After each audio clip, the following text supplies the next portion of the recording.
there's that theory that it's a small, cold state, and ultimately certain caliber athletes just aren't going to be attracted to a place like WVU or TCU and other schools. How do you respond to that? What do you kind of feel about that? Well, I think, like I said, being the northernmost team in the Big 12 is going to be attractive to kids who want that opportunity to play against that type of competition, yet stay somewhat close to home to where their families can see them play.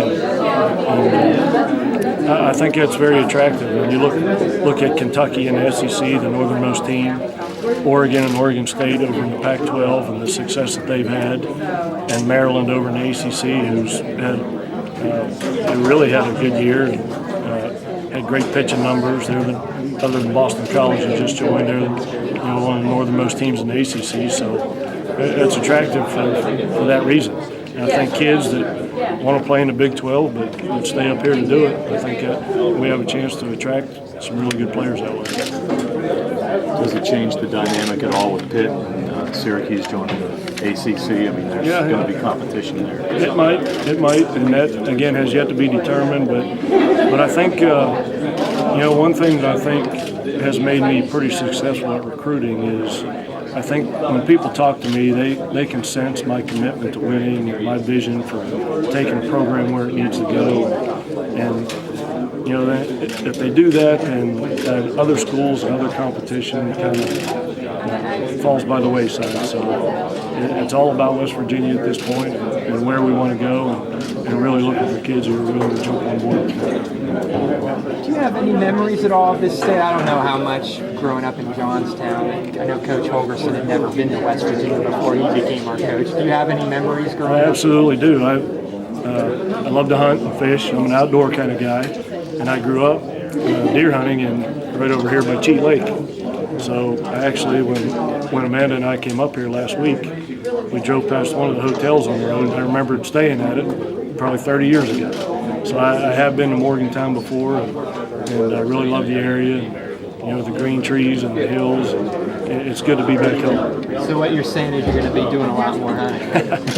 Well, I'm looking for people to invite me if that's what you're asking. Mike mentioned that you hope to get recruiting-wise in areas that West Virginia's never been before. Obviously, you've been in Texas the last 6 years, but where are your strong areas in terms of recruiting? Well, Texas, of course, being at TCU, there's not much need to go outside of Texas to find players. It's such a big state. There's so many players, and there are so many players in all the Big 12 states up the corridor that want to play in the Big 12, but for one reason or another, Texas didn't recruit them or Oklahoma didn't recruit them, and they end up at places like Dallas Baptist, who has a great program, UT Arlington has a great program, Texas State has a great program.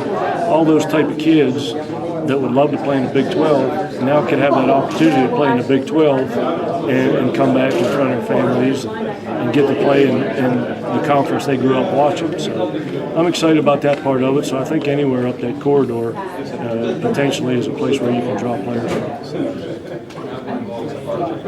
Have they told you yet that all 8 conference series are on the road next year, basically, or have they kept that a secret? No, I'm fine with that. Like I said, we're gonna get the most out of what we have and what's in front of us. And if we have to play all 56 games on the road, I don't care. We're going to play one pitch at a time and try and outwork people and out-hustle people. And whatever happens at that point happens.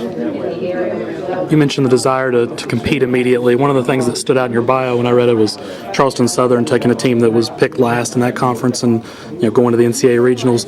How does that happen, and what can you do to sort of speed that process along, I guess, when you get here? Well, I'm gonna make an outside guess and say that West Virginia is going to be picked similar to Charleston Southern was, I would imagine. Picked, which is an advantage, when you're an underdog and kids go into a game as the underdog. There's some excitement involved in that, and again, with the effort and the attitude and the culture, the winning culture that we're going to establish here, that's exciting to me. That one of the greatest memories in my life was the USA hockey team beating the Soviet Union in 1980. So, the story of the underdog is everybody loves the underdog, and I think that's what we're going to be for a while, and I think it's going to help us until we establish ourselves, and that'll help us win right away, I hope. Coach, it's no secret that excitement and enthusiasm for West Virginia baseball has been kind of lax lately throughout the state. What do you plan on doing to bring the excitement back, hitting the ground running next year? I think just getting to know people first. The biggest part of recruiting is establishing relationships with coaches and families and high schools and Legion coaches. So the first thing we got to do is get out there and show our face and meet people, and because kids want to come to school here. Thanks to the football program, going to Orange Bowl, and basketball being in the big dance. People know West Virginia and want to come to school here. And I think we just got to get out there and meet people and see players and bring them here and show them what our vision's all about. I think it's going to be exciting to have people come on board and want to join in to what I think is going to be a pretty fun ride. Randy, when you had to make a decision, post-playing decision, to go whether to try to break into professional baseball and coach maybe or whatever, or to go college, why did you decide to go college? What was the draw there? The draw was everybody in this business has a mentor. I guess everybody in every business has a mentor, but especially in coaching. As a young coach or a young player, there's always somebody. And my guy was Bill Wilhelm at Clemson University. I played for Coach Wilhelm. I coached for him for 4 years. When I got done playing with the Indians, I actually had a real job for a little while. I was in sales and tried that for about 30 days and couldn't figure that out too well. And he invited me back to be on his coaching staff. And as a 23-year-old coach at that time, he let me basically run the offense at one of the best programs in the nation. And he gave me a lot of responsibility. And again, I learned a lot of what I know from him. And my father has been a baseball coach his whole life back in Johnstown, and I learned a tremendous amount from him. So I think my destiny was to get into coaching.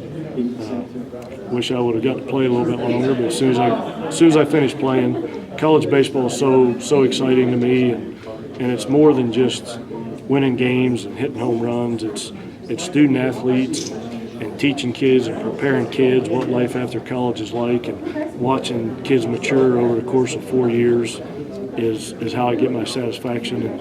And college baseball is really the only place you can get that. What about putting the staff together? I mean, potentially you could be tied up for another 3 weeks. Do you have a timetable of getting a group of guys to work with you together? Yeah, I have a staff in mind that I think will be finalized here in the not too distant future. Got to work it out so we can actually officially get them in place. But the type of guys I'm going to hire are going to be guys just like you, blue collar guys that just want to coach and want to recruit, want to grind it out, and meet people. And it's going to be totally from top to bottom. It's going to be a blue collar mentality, and we're just going to try and outwork and out hustle everybody on the field, off the field, in the classroom. That's kind of going to be our mantra. Talking to